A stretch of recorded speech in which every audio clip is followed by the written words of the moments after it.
Welcome to the Wonderland Stories. Hello پیارے بچوں، چلو آؤ آج ایک مزیدار کہانی سنتے ہیں۔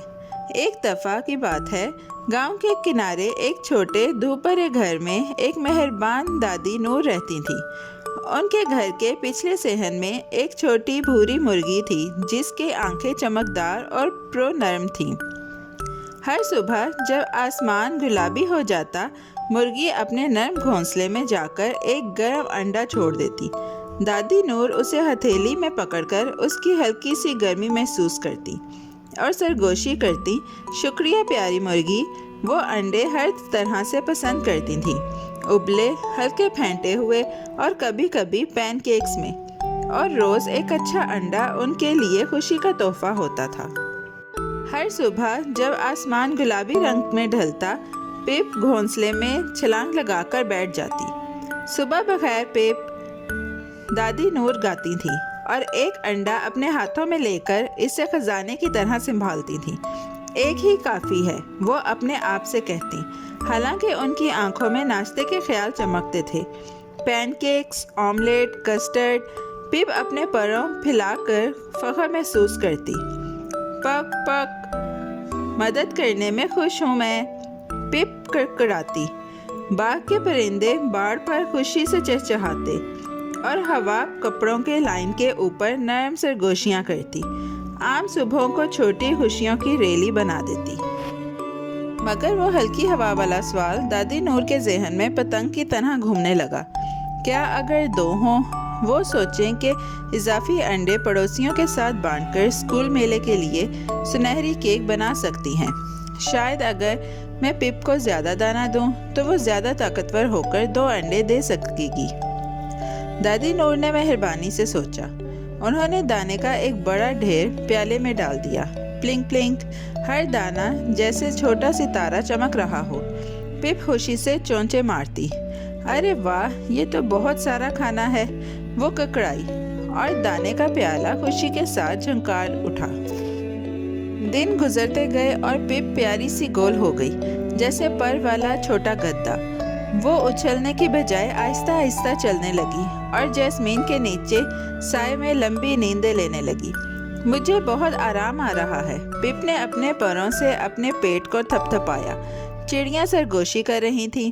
وہ آج کل سست ہے، بلی مسٹر وسک نرم آواز میں گڑگڑایا۔ ہم میں سے کچھ کم میں زیادہ چمکتے ہیں۔ جہاں پہلے روزانہ ایک انڈا ہوتا تھا، اب پپ ہر تیسرے دن ایک انڈا دیتی۔ دادی نور نے خالی گھونسلہ دیکھا اور حیران ہو گئی۔ شاید تھوڑا اور فائدہ مند ہو۔ دادی نور نے پھر کوشش کی اور ایک اور چمچ ڈال دیا، جس سے دانوں نے خوشی کی طرح سرگوشیاں کیں۔ پپ نے تھوڑا سا چبایا، پھر آہ بھری۔ میرا پیٹ پوری طرح بھرا ہے، اس نے نرم آواز میں کہا اور گھونسلے میں ایک کمان کی طرح مڑی۔ پنجرہ ایک آرام دہ تکیے کا قلعہ بن گیا، آرام دہ مگر چپ۔ دادی نور نے امید بھری آنکھوں سے جھانکا۔ آج کوئی انڈا پیاری پپ؟ پپ کا پیٹ لوریاں سناتا رہا، مگر کوئی انڈا نہیں آیا۔ جیسمین لہرا رہا تھا اور دروازے کا درمدار بھی سرگوشی کر رہا تھا، شاید کم۔ اس شام چاند نے فرش پر چاندی کی پتلی لکیریں کھینچی۔ دادی نور قدم پر بیٹھی، ہاتھوں میں پودینے کے چائے کا کپ گرم تھاما ہوا۔ میں نے زیادہ بھلائی بانٹنے کی خواہش کی، وہ سوچتی۔ ایک دانہ کچھوا ٹارکا آہستگی سے چلتا ہوا آیا۔ چھوٹی ندی، چھوٹے پیالے، اس نے نرم آواز میں کہا۔ کافی ہونا ایک پیارا لفظ ہے۔ دادی نور نے آہستگی سے سر ہلایا۔ لیکن مجھے کیسے معلوم ہوگا کہ کافی کیا ہے؟ ٹارکا نے آنکھیں جھپکائیں۔ اپنی دوست سے پوچھو، اس نے پپ کی طرف اشارہ کیا۔ سننا بھی ایک جادو ہے۔ دادی نور سو گئیں اور خواب میں پنکھوں والی پریاں آئیں، ننھی، چمکدار اور دھبے دار پروں والی۔ ان کی رہنما فیدر بیل نے ہوا میں ایک دل کا نقش کھینچا۔ پہیلی کا وقت، اس نے خوش دلی سے کہا۔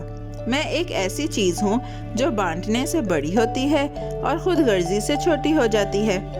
دادی نور نے سرگوشی کی، شکر گزاری۔ پریاں ڈنڈی کے بیجوں کی طرح گھوم گئیں، اور شکر گزاری کا ساتھی توازن ہے، فیدر بیل نے گایا۔ خیال رکھنا، آرام اور مناسب مدد۔ جب دادی نور جاگی تو خواب صبح کی شبنم کی طرح چمک رہا تھا۔ سورج نکلتے ہی دادی نور گھٹنوں کے بل پپ کے پاس جھکی۔ میری پیاری دوست، میں نے تمہارے تحفے کو جلدی مانگا، انہوں نے نرم انداز میں کہا۔ مجھے معاف کر دو، پپ نے جھپکیاں ماری، آنکھیں گڑیا جیسی روشن۔ آئیے آہستہ کوشش کریں، پپ نے ککڑایا۔ مل کر انہوں نے گھونسلہ نیا کیا، نئی تنکیں جو بارش کی طرح سرسراہٹ کریں، صاف پانی جو چمچے کی طرح بجے، اور ایک بالکل مناسب مقدار دانہ۔ مسٹر وسک نے گرد کے گچھوں کو ہٹایا اور چڑیاں صفائی میں مدد کرتی رہیں۔ دادی نور نے گیت گایا، آہستہ آہستہ محبت کام کرے گی۔ پپ خوشی سے جھوم اٹھی۔ اگلے دن صبر سے چمک رہے تھے۔ پپ صحن میں گھومتی اور زمین پر اپنے ننھے پیر ٹٹلاتی۔ دادی نور نے بھینس کو پانی دیا اور پھر زیادہ کے انتظار کی بجائے پڑوسیوں کے ساتھ مفن بانٹ دیے۔ بچے رنگین پینسل کے شکریہ نوٹس لے کر آئے اور ہوا نے کاغذ کی کشتیاں پانی پر بھیجی۔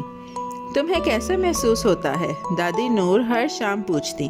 پپ نے اپنی دم ہلائی، ہلکا اور زندہ۔ پیار کا چارٹ پینٹری کے دروازے پر لگا، سننا، توازن بانٹنا۔ ہر لفظ پر ایک ستارہ اسٹیکر چمک رہا تھا اور باورچی خانہ وعدوں سے جگمگا اٹھا۔ شہر جیسی سنہری صبح پپ اپنے تنکے میں جھک کر بیٹھی اور ایک نرم مانوس ہیلو محسوس کیا۔ وہ خوشی سے چمک اٹھی۔ گھونسلے میں ایک نرم انڈا پڑا، دریا کے پتھر کی طرح ہموار۔ دادی نور کی آنکھیں چمک اٹھیں۔ شکریہ پپ، انہوں نے سرگوشی کی، اسے سورج کی طرح تھاما۔ ٹھیک اتنا ہی بہت اچھا ہے۔ باغ خوشی سے گونج اٹھا۔ ہالی ہاک کے گھنٹے اور پتوں کی تالیاں۔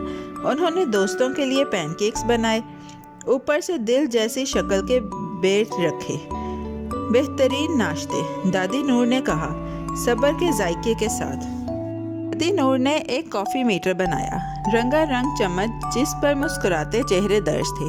چھوٹا، بالکل ٹھیک، بہت زیادہ۔ پپ نے چون سے ٹیسٹ کیا اور فخریہ انداز سے بالکل ٹھیک کو چنا۔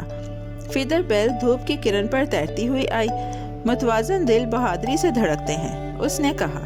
بچے آئے اور انہوں نے شکریہ کا گھماؤ سیکھا۔ کھانے بانٹنے سے پہلے ایک چھوٹا سا گھماؤ۔ جب کوئی لالچی محسوس کرے تو وہ 5 تک گنتی کرتے۔ میں مہربان ہو سکتی ہوں، پپ نے خود سے کہا۔ میں بھی، دادی نور نے جواب دیا، اور ان کی آوازیں ربن کی طرح مل گئیں۔ اور یوں گاؤں نرم جادو سے جگمگا اٹھا۔